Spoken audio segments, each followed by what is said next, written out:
ओम नमः शिवाय। चौथा अध्याय। मनवंतरों सहित व्यासों का परिचय और ऋषभदेव चरित्र। नंदीश्वर बोले, हे सर्वज्ञ, सनत कुमार द्वारा रुद्र से कहा हुआ शंकर का चरित्र निरंतर ब्रह्मा को सुखदायक है।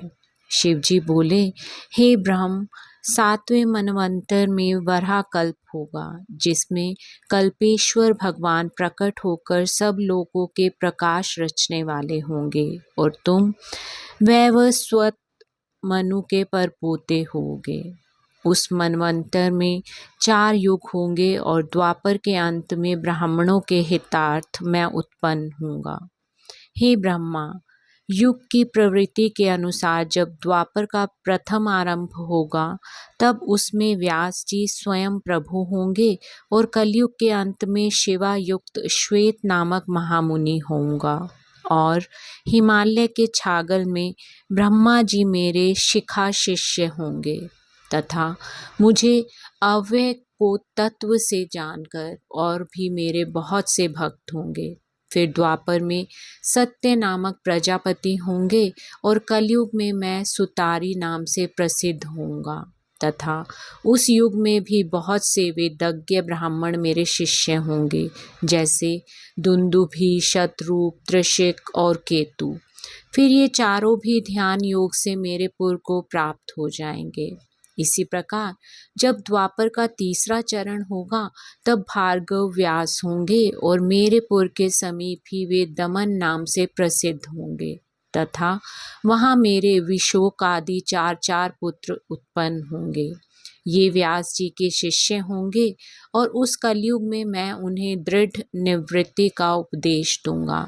फिर चौथे द्वापर में अंगिराजी व्यास होंगे। उसी समय मैं सुहोत्र नाम से प्रकट होऊंगा। वहाँ भी मेरे 4 पुत्र होकर वे चारों भी महात्मा हो जाएंगे, जिनका नाम सुमुख, दुर्मुख, दुर्दर्भ और द्रुत्रिक्रम होगा। उस समय भी मैं व्यास जी के शिष्यों की सहायता करूँगा। इसके पश्चात 5वें द्वापर में सविता नामक व्यास और मैं कंक नामक योगी एवं तपस्वी होऊंगा तथा सनक, सनंदन, सनातन और सनत कुमार ये 4 पुत्र होंगे।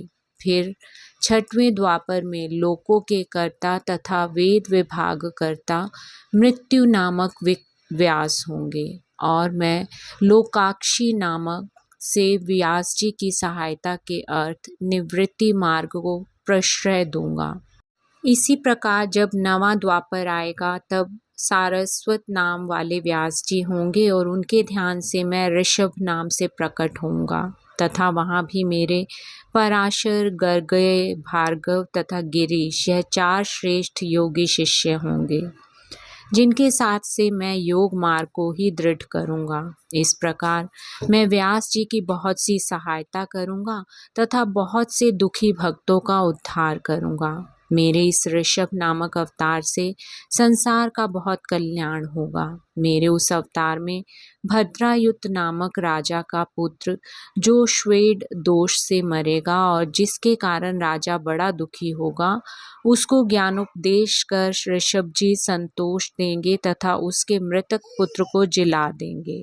इस प्रकार के उनके दिव्य अवतार के प्रभाव से कितने ही सत्पुरुषों को सुगति प्राप्त होगी। ऋषभ जी का यह चरित्र परम गति देने वाला है। इति श्री शिव महापुराण तृतीय शतरुद्र संहिता का 4था अध्याय समाप्त। ओम नमः शिवाय।